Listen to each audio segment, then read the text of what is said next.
moi, j'aime énormément les randonnées.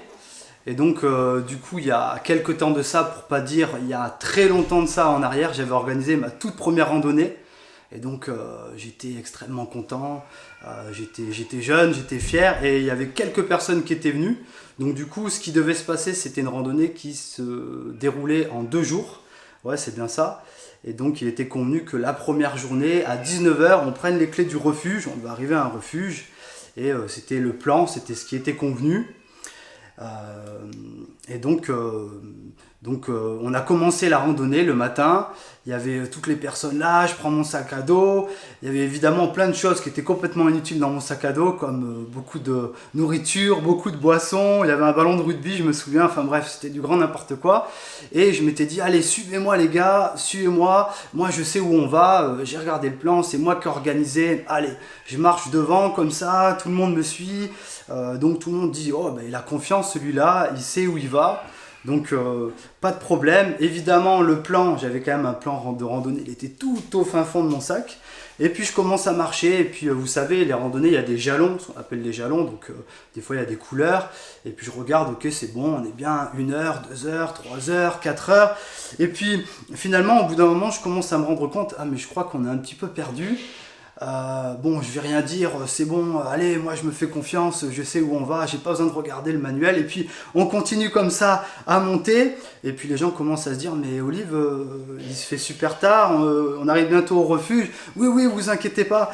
En fait, la vérité, c'est qu'on n'est absolument pas du tout arrivé à 19h au refuge, on est arrivé à minuit passé. C'était quelque chose, mais qui s'est totalement mal passé, mal déroulé. À 22h, on était tout en haut d'une montagne, on avait de la neige dans les jambes comme ça.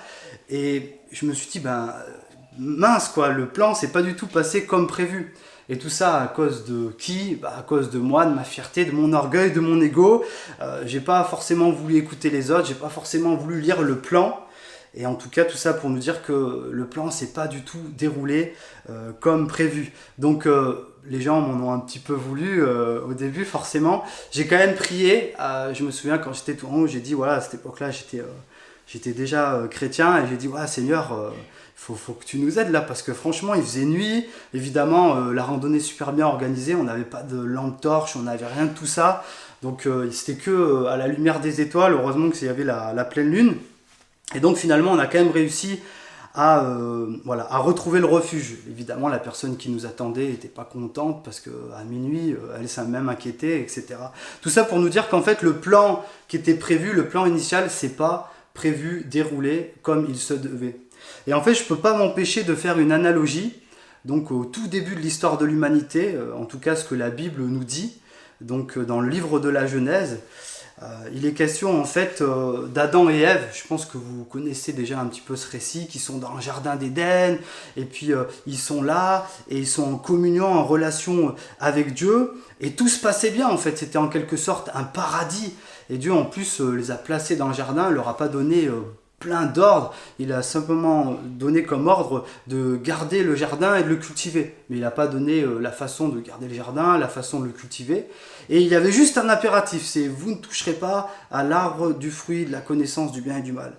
Et malheureusement, vous connaissez l'histoire, Ève a mangé du fruit, elle en a donné à Adam, et puis boum, ça y est. Et en fait, tout le plan qui était prévu à la base, c'est pas du tout bien passé, c'était pas ce qui était prévu. Ce qu'on vit aujourd'hui, le mal, la souffrance, les guerres, les attentats, tout ce mal, tout le mal, la maladie, toutes ces choses-là, c'était pas le plan initial, c'était pas le projet de Dieu en fait. Ils étaient dans le jardin d'Éden, le jardin d'Éden ça signifie délice. Et qu'est-ce qui s'est passé?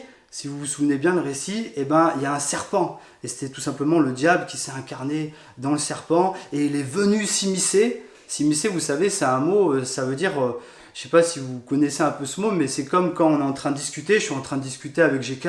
Ah, ça va, on est en train de discuter, on est en plein dans une conversation. Puis il y a quelqu'un qui s'immisce. On lui a rien demandé. On est là, on est tranquille, on est chill comme on dit, et puis il y a une personne qui vient, elle s'immisce, qu'est-ce qui se passe, etc. Je ne sais pas si ça vous est déjà arrivé, parfois c'est un peu énervant.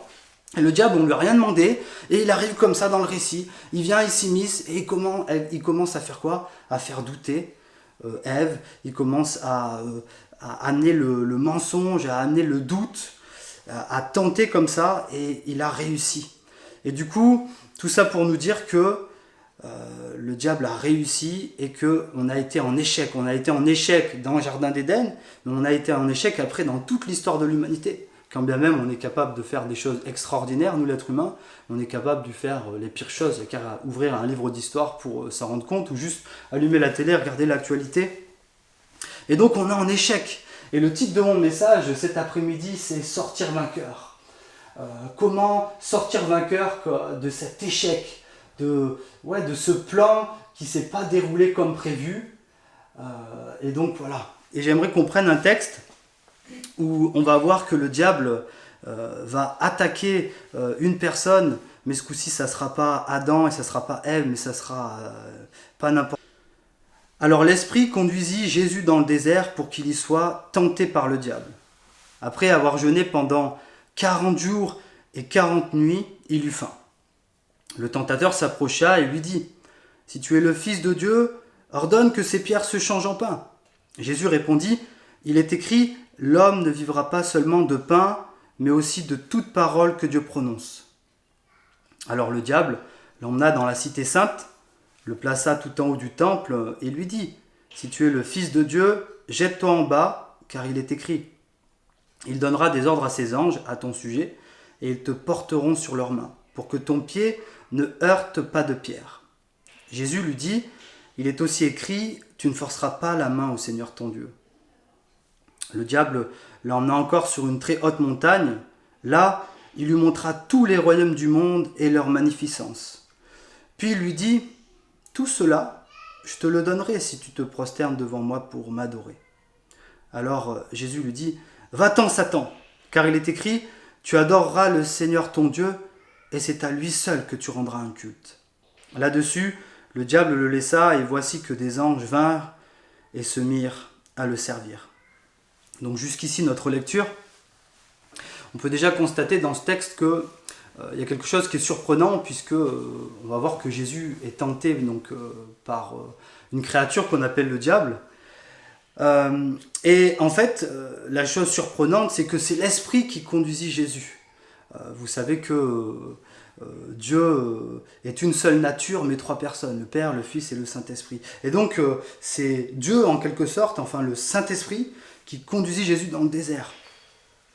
Et on remarque qu'on peut faire aussi un parallèle entre le jardin et le désert. Jésus, il est dans le désert, enfin le désert, il fait extrêmement chaud la nuit, extrêmement chaud le jour, extrêmement froid la nuit, il n'y a rien. Il y a un autre texte, donc un autre évangile qui nous raconte aussi ce récit, vraiment plus court, juste 2 versets, où il précise qu'il est avec les bêtes sauvages. Ça signifie que Jésus il est complètement isolé, complètement seul. Il fait chaud la journée, il fait froid la nuit, il y a des dangers, il est isolé, il n'y a rien. Et comparé au jardin où Adam ou Ève avaient absolument tout, ils avaient une très grande liberté. Et donc, ce que je veux dire par là, c'est que Dieu désire que Jésus, son Fils, soit éprouvé pour voir la valeur. Est-ce que mon Fils a vraiment la valeur d'être appelé mon Fils et de faire la mission pour laquelle je l'appelle? Et donc Jésus, qu'est-ce qu'il fait? Il va jeûner pendant 40 jours et 40 nuits. Et là, à chaque fois qu'on lit ce texte, il y a toujours quelque chose de surprenant. Il eut faim. Oui, ça c'est sûr, 40 jours et 40 nuits. Moi j'en connais à 11h30, ils sont là, oh, j'ai faim, qu'est-ce que je mangerai à midi? et il eut faim. Et donc, qu'est-ce qu'il va faire le diable? Il va venir, puisque Dieu ne tente personne, Dieu éprouve seulement, mais le diable profite quand Dieu éprouve de venir pour tenter, pour déstabiliser. Et le diable, qu'est-ce qu'il va faire? Il va essayer de piéger Jésus sur la faim. Il va dire, si tu es le Fils de Dieu, ordonne à ces pierres de se changer en pain. Sous-entendu, tu es le Fils de Dieu, puisque juste avant, il faut savoir que Jésus venait de se faire baptiser. Non pas parce qu'il avait besoin d'être baptisé, mais c'était pour montrer l'exemple, pour montrer que les hommes, il fallait qu'ils passent par le baptême, c'est-à-dire par la repentance, voilà.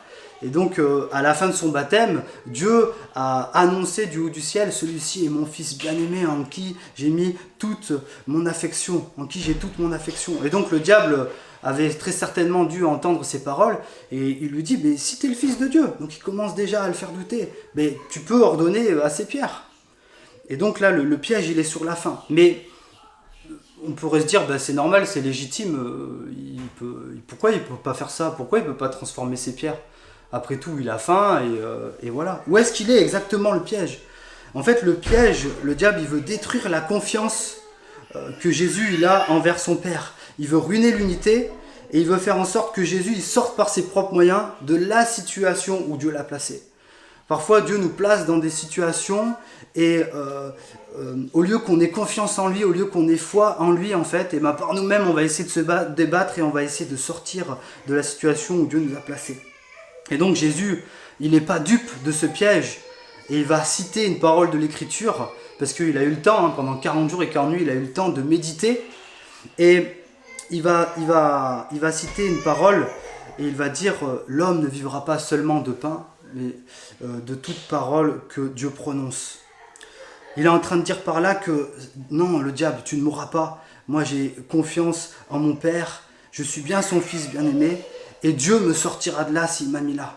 Si je suis éprouvé en ce moment même, c'est comme donc Israël, le peuple de Dieu, dans l'Ancien Testament en fait. Et il a été cela pendant 400 ans en Égypte. Dieu l'a délivré d'une manière extraordinaire. Vous savez, c'est quand Moïse, avec son bâton, hop, vous connaissez l'histoire, il ouvre la mer des roseaux, et puis le peuple peut passer. Et ensuite, le peuple, pendant 40 ans, il va être dans le désert, et il va être 40 ans dans le désert parce que Dieu veut éprouver son peuple. Il veut voir vraiment qu'est-ce qu'il y a à l'intérieur. Est-ce que, moralement, est-ce que vous êtes à la hauteur ? Et on va voir pendant 40 ans que le peuple, il va pas réussir à être à la hauteur. Il va se plaindre, il va geindre, il va pas avoir confiance en Dieu. Alors que Dieu vient de faire un miracle extraordinaire, ils vont limite oublier ça. Et ils vont complètement mettre Dieu de côté, ils vont se plaindre à leur chef, donc à Moïse, ça va vraiment mal se passer. Et donc ils ont pas réussi ça. Et donc Jésus, il est en train de méditer ça, il se dit, mais si je suis éprouvé en ce moment même, c'est comme Israël, le peuple de Dieu qui a été éprouvé pendant 40 ans dans le désert. Il a eu faim, il a eu soif, il a été en danger. Mais moi je sais une chose, c'est que Dieu a pris soin de lui en lui donnant la manne, puisque Dieu a donné le pain donc à son peuple dans le désert pour pas qu'il ne meure de faim. Et donc Jésus, il se souvient de ça, et donc il décide de se soumettre à Dieu, de lui faire confiance. Si Dieu l'a poussé dans cette direction, c'est qu'il viendra à son aide. Et la vie de l'homme ne dépend pas seulement de ses besoins physiques, mais avant tout de l'accomplissement des ordres de Dieu. C'est Dieu qui prendra soin de moi. C'est ce que Jésus il est en train de dire quand il est en train de dire l'homme ne vivra pas seulement de pain, mais de toute parole que Dieu prononce. Il n'est pas en train de dire que l'homme il n'a pas besoin de manger, puisque d'ailleurs cette parole qui est prise, justement, elle était prise dans le sens que Dieu avait donné à manger au peuple. Mais c'était juste pour dire que avant de répondre à mes besoins corporels, avant de répondre à mes besoins physiques, je veux déjà répondre à Dieu qui existe, qui est là, et me dire que tous les aliments, tout ce que j'ai ici-bas, c'est Dieu qui me le donne en fait. Et je veux avoir conscience de ça. Et le diable aujourd'hui, en fait, il essaye de nous piéger en nous faisant croire que Dieu n'existe pas, que si toute cette nourriture est là, que si tout ce que nous avons ici-bas est là, en fait, c'est comme ça. Et donc le piège, il est là en fait. Et donc il y a cette parole, l'homme ne vivra pas seulement de pain, mais de toute parole qui sort de la bouche de Dieu. Et le premier point du coup que je voulais voir avec vous, si on veut sortir vainqueur par ces différents pièges, où le diable essaye de détruire la confiance qu'on peut essayer d'avoir en Dieu, il faut sortir vainqueur par une foi qui obéit à Dieu. Donc la foi, c'est de faire confiance en Dieu, mais aussi de lui obéir. De se dire, mais si Dieu m'a mis dans cette situation-là, peut-être qu'il veut m'apprendre quelque chose, et c'est certainement pas le diable qui va m'inciter à faire quelque chose hors de la volonté de Dieu. Et donc la deuxième tentation, dans notre texte, le diable prend Jésus, l'amène dans la cité sainte, c'est-à-dire à Jérusalem, et il le place tout en haut du temple. J'ai lu pas mal de commentaires, il y en a qui disent qu'il était à une hauteur de 130 mètres de haut. Et donc là, le diable, il a bien compris, il est malin. Il se dit, ok, la première tentation que je viens de te donner, Jésus, toi tu as cité les Écritures. Donc moi je vais faire pareil, je vais te montrer que je connais aussi les Écritures. Et donc il cite ce qu'on appelle un psaume, le psaume 91 en l'occurrence. Et il cite et il dit, écoute, saute, tu sautes de là, et puis il y a des anges qui vont venir et qui vont te maintenir comme ça, et puis tu descendras tout doucement. Et pourquoi il dit ça en fait? Il faut savoir qu'à Jérusalem, c'était donc la cité sainte, le temple, c'était là où il y avait la présence de Dieu, c'était le seul endroit. Aujourd'hui, il n'y a pas de temple, mais les Juifs, ils attendent, ils ont vite hâte de reconstruire ce temple pour pouvoir refaire tout leur système religieux, etc. Tout ça. Et donc le diable, il se dit, regarde, si tu es le Fils de Dieu, donc si tu es le Messie attendu, regarde, tu te mets tout en haut, et dans les parvis, il y aura tout le monde en bas. Et il y avait énormément de monde, de croyants qui étaient en bas dans les parvis, et donc tu vas pouvoir sauter, et tout le monde va te voir comme ça, descendre tout doucement, les anges vont te retenir, et tout le monde dira, mais c'est le Messie, c'est quelque chose d'extraordinaire. En plus, à l'époque, les Juifs, il y avait des traditions qui disaient qu'ils attendaient le Messie, et que le Messie allait arriver dans les airs, comme ça. Et donc, peut-être que le diable a ça en arrière-plan, et il se dit, mais tu peux faire ça, comme ça, regarde Jésus, tout le monde verra que tu es directement le Messie. En fait, il s'agit ici on va faire un gros miracle, et puis tu pourras impressionner tout le monde, et puis voilà, tout le monde le verra. Le piège ici, en fait, c'est que le diable cite un psaume, mais il le cite hors contexte, puisqu'il dit, c'est vrai qu'il est écrit dans ce psaume, qu'il y a des anges qui peuvent nous protéger, etc., tout ça. Mais en fait, il s'agit des malheurs qui viennent nous atteindre, qui viennent atteindre le juste, et non des dangers auxquels on pourrait s'exposer volontairement. Je veux dire, la parole de Dieu, elle ne dit pas qu'il faut se mettre en danger volontairement. Ah ça y est, je vais aller en haut du building, regardez, je suis chrétien, regardez, Dieu, il existe bien, je saute. Et si je saute, qu'est-ce qui va se passer? Je vais me ramasser en bas, en fait, tout simplement. Parce qu'en fait, il est dit que les anges vont venir nous protéger, sous-entendu, Dieu va venir nous protéger. Si le malheur vient m'atteindre, si je me mets à prier, si c'est dans ce sens-là que le psaume est écrit. Et donc le diable, il est complètement en train de tordre le sens des Écritures, de faire un hors-contexte. Et donc il s'agit ici le piège, en fait, il s'agit ici de placer une mauvaise confiance, une mauvaise foi. De vouloir impressionner, de dire la foi, regarde, je vais faire un miracle, je vais transformer l'eau en vin. Et pourtant c'est ce qui est écrit dans les Écritures. Jésus a transformé l'eau en vin, Jésus a fait des miracles, et même d'ailleurs comparé à la première tentation, Jésus aussi a multiplié le pain. Tout ça est écrit, mais à chaque fois que Jésus faisait tout ça, c'était pour servir Dieu. C'était vraiment une foi qui servait Dieu en fait.